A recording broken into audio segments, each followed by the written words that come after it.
Hey everyone, the makeup in this tutorial is inspired by the show Breaking Bad on AMC. If you watch this show, you will know exactly which character this makeup is inspired by. And if you're still catching up, cover your ears now. In episode 13 from season 4, one of the characters named Gus is killed by a bomb, but before he actually dies, he walks out of the nursing home room he's in and fixes his tie. In this scene, half of his face is blown off with his eyeball missing. I'm not a professional makeup artist by any means, so I had a rough time trying to get my eye to look like it was totally gone, and I also had a rough time making the bone around my eye socket look realistic. So this is what I came up with. I really hope you enjoy my version of Gus's face being blown apart, and if you would like to see how you can recreate this look, which can be helpful for lots of different Halloween costumes, keep on watching.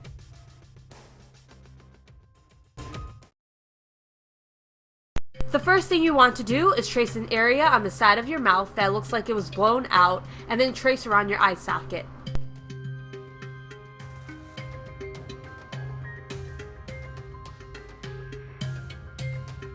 You're going to get some nose and scar wax and spread it around the area you just traced out.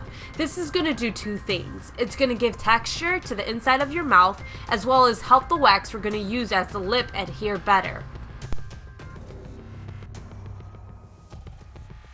Next, I apply liquid latex to the outline of the mouth. Just like the wax we applied before, this will help the wax we will be using as the lips adhere better to the skin. The other advantage to applying liquid latex first is it helps the wax stay on longer.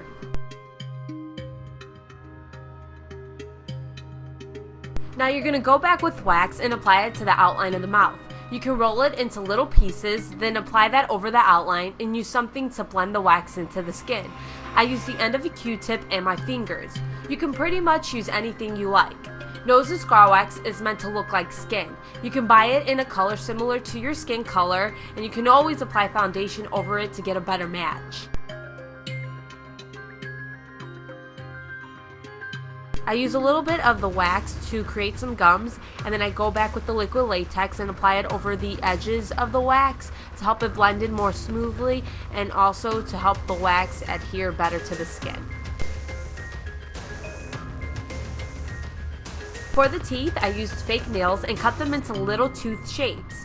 To help them stick to the skin, I dip the back into wax and then apply liquid latex over the wax. Then I gently push the tooth against the skin. I go back with more liquid latex and I apply that to the top of the tooth once it's against the skin. Now, I made a mistake when I was recording here. I thought when I was pressing the record button I was recording, but instead I was actually pressing the record button when I was bending down to grab things and then stopping the record button when I thought I was actually recording something. So what I ended up doing when I thought I was recording is I was applying the teeth and then I was painting the inside of the mouth. For the inside of the mouth, you want to paint the entire area a red color. Then you go back with a deeper red, burgundy, or black face paint and paint some random edges of the inside of your mouth. This will shade the area, giving it dimension and helping it look more realistic.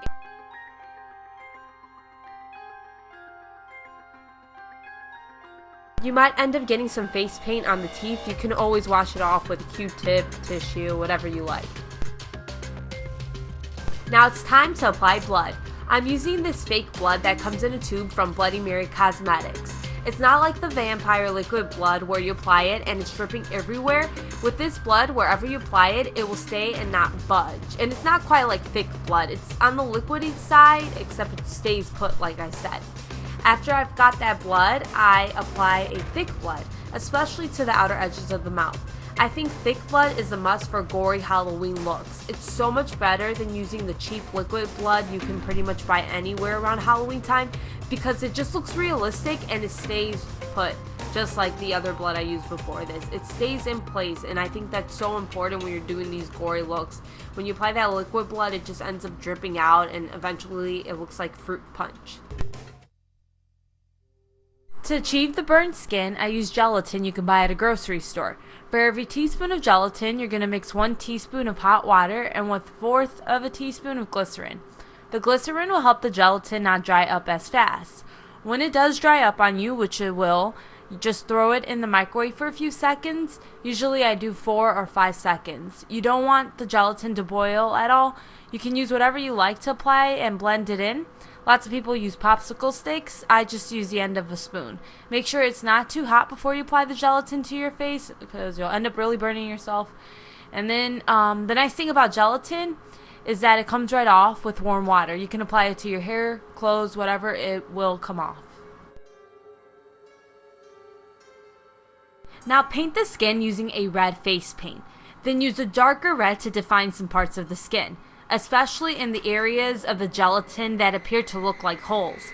This will give dimension to the skin, helping it look more realistic. It's the same thing on the skin that you're doing with the inside of the mouth. You're painting it red and then you're using the darker red to define the area. I would say it's nice to have at least 3 different shades of red for this look. I mean, if you have a red and black face paint, well, that's more than enough because you can always mix the face paint the same way you use regular paint. Mix the black and red to create different shades of red. You're going to also paint the inside of the area you outlined around your eye with the dark red face paint. And then use a black face paint on your eyelid and lower lash line to define the eye area as well. This will help it appear more hollow.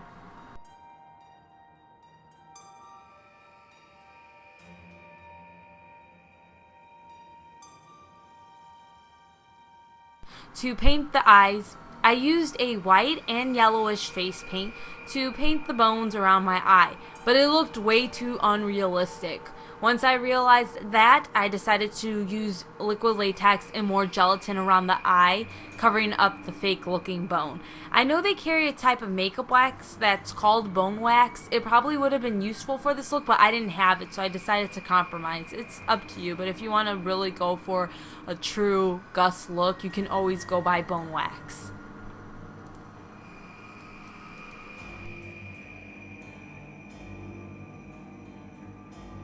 Now add thick blood to the skin and around the eye area. Then apply liquid blood randomly around the skin and neck, especially to the neck. Putting thick blood on this area is not fun at all, especially if you have long hair. It is annoying because it's like syrup. Your hair is going to stick to it, and your neck and skin is going to get irritated. I decided to try using a piece of toilet paper to help my eye appear as though it was blown out. I glued it on by applying liquid latex to the edges of the toilet paper and then painted it all black.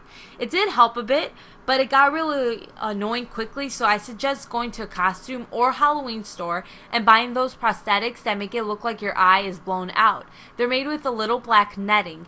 You can't see perfectly with those on, but at least you can see something. They get annoying too. It's up to you. If it was me and I was going to wear this like for Halloween, I wouldn't wear anything on my eye. I wouldn't put the tissue paper or get a prosthetic because, like I said, it gets annoying and it's irritating. So, I mean, it's all up to you what you want to do. Hey everyone, so I hope you enjoyed this tutorial. It was kind of, I would say there was like problems I ran into. I'm not a professional, so it's like I don't know how to fix some things or what to use for some things, so like the eye, like even painting it black, it doesn't necessarily look like there's a hole in my eye, but I did my best. So yeah, let me know if you watch Breaking Bad, who is your favorite character. Mine is Jesse, obviously, and I don't know what they're going to do at the end, but I've been watching since season 1 and it's like my favorite show ever, partly because I love Bryan Cranston, because my other favorite show is Malcolm in the Middle. So yeah, let me know in the comments below. And I will see you guys next time. I was just thinking too, if you wear this for Halloween, you don't really want a patch over your eye because that would suck. So I guess it works out. And yeah, I didn't want to put the gelatin on my ear because I've got ear problems. Anyways, yeah, so make sure you follow me on my Instagram where I post pictures. I'm under I wanted to see one video. And yeah, I will see you guys next time.